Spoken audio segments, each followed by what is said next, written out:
Hello everyone. As planned, we will be revising 15 MCQs for NEET MDS preparation. We will start with question number 51. The pneumatization process in maxillary sinus completes in option A 6 to 8 years, option B 13 to 14 years, option C 8 to 10 years, and option D 18 to 20 years. The correct answer is option D, which is 18 to 20 years. So it will take 18 to 20 years for pneumatization process in maxillary sinus to complete. Question number 52. Inca bone or Gothe ossicles is a suture bone present in A. bregma, B. lambda, C. pterion, and D. asterion. The correct answer for question number 52 is option B. lambda. So Inca bone is a suture bone present in lambda. Question number 53. In the base of the skull, which of the following foramen is most anteriorly placed? Option A. stylomastoid foramen, option B. foramen spinosum, option C. foramen ovale, and option D. jugular foramen. So the correct answer is option C. foramen ovale. So foramen ovale is the most anteriorly placed foramen in the base of the skull. The next question is, submandibular gland is situated in A. digastric triangle, B. carotid triangle, C. muscular triangle, and D. 2 hyoglossus muscle. The correct answer is option A. digastric triangle. Now we will roughly get to know what is submandibular gland. So it is roughly a J-shaped salivary gland situated in the anterior part of the digastric triangle.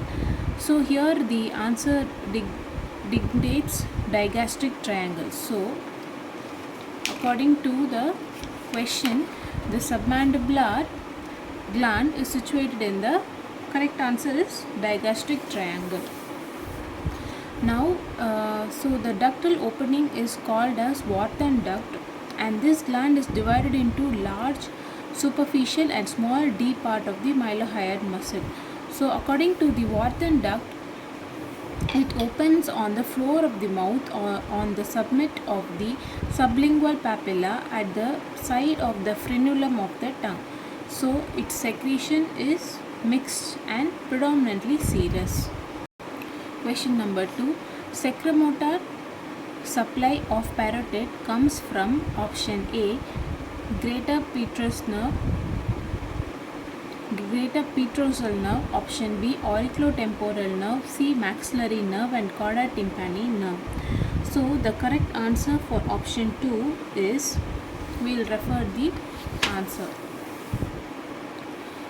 So the preganglionic fibers begin in the inferior salivary nucleus, passes through the ninth nerve, and relay in the aortic ganglion. The postganglionic fibers reaches the gland through the auriculotemporal nerve. So now what is the question? Secremotor supply of the parotid comes from the option B, which is auriculotemporal nerve. So preganglionic fibers begin in the inferior salivary nucleus, pass through the ninth nerve, and relay in the aortic ganglion. So it relies in the aortic ganglion, and the postganglionic fibers reaches the gland through the auriculotemporal nerve. So the postganglionic fibers reaches the gland through the auriculotemporal nerve. Third question, all of the following nerve may be injured while during excision of the submandibular salivary gland except lingual nerve A, option B. spinal accessory nerve, option C. mandibular branch of facial nerve, and option D. hypoglossal nerve. So the answer is option A. Lingual nerve supplies the sensory fibers to submandibular gland, and option D. hypoglossal nerve is related to the medial part of hyoglossus muscle. Option C, which is mandibular branch of facial nerve, passes posterior inferior to the angle of the mandible. So the Incision must be placed more than 1 inch below the angle to preserve the nerve. So, the correct answer for for third question is option B, which is spinal accessory nerve. So, this spinal accessory nerve uh, may be injured while during excision of the this spinal accessory nerve is can be preserved. Question number 4. Orifice of the parotid duct is located option A at the hamular notch, option B in proximity to the incisor papilla, option C on the buccal mucosa near the maxillary second molar, option D slightly posterior to the mandibular central incisor. So, option C is the correct answer. So, which is on the buccal mucosa near the maxillary second molar. Question number 5. Duct of parotid gland crosses over the mastoid muscle and pierces the option A is the correct answer, which is the buccinator muscle. Now, question number 6. The secremotor supply of the parotid gland is through the option A otic ganglion, option B Gasserian ganglion, option C geniculate ganglion and submandibular ganglion, option D. So the correct answer for question number 6 is otic ganglion. Question number 7. Surgical excision of parotid gland endangers which of the following structures? Option A hypoglossal nerve, option B motor nerve of the muscle of mastication, option C external carotid artery, auriculotemporal nerve, facial nerve, option D lesser occipital nerve and spinal accessory nerve. So the correct answer for question number 7 is option C external carotid artery, auriculotemporal nerve and facial nerve. So these are the structures can be endangered. Now, question number 8. Which of the following muscle divides the submandibular gland into superficial and deep part? So, the choices are option A genioglossus, option B mylohyoid, option C sternohyoid, option D digastric. So, the correct answer for option 8, question number 8 is option B, which is mylohyoid muscle. So the mylohyoid muscle is the muscle divides the submandibular gland into superficial and deep part. Question number 9. Sublingual gland is situated between the hypoglossal and genioglossus. Option B hyoglossus and styloglossus, option C genioglossus and mandible, and option D geniohyoid and genioglossus. So the correct answer for question number 9 is option C, which is genioglossus and the mandible. The sublingual gland is situated medial to the sublingual fossa of the mandible and lateral to the genioglossus. Question number 10. Which of the following structure is not found in the parotid gland? Option A external carotid artery, option B facial nerve, option C auriculotemporal nerve and option D buccal branch of mandibular nerve.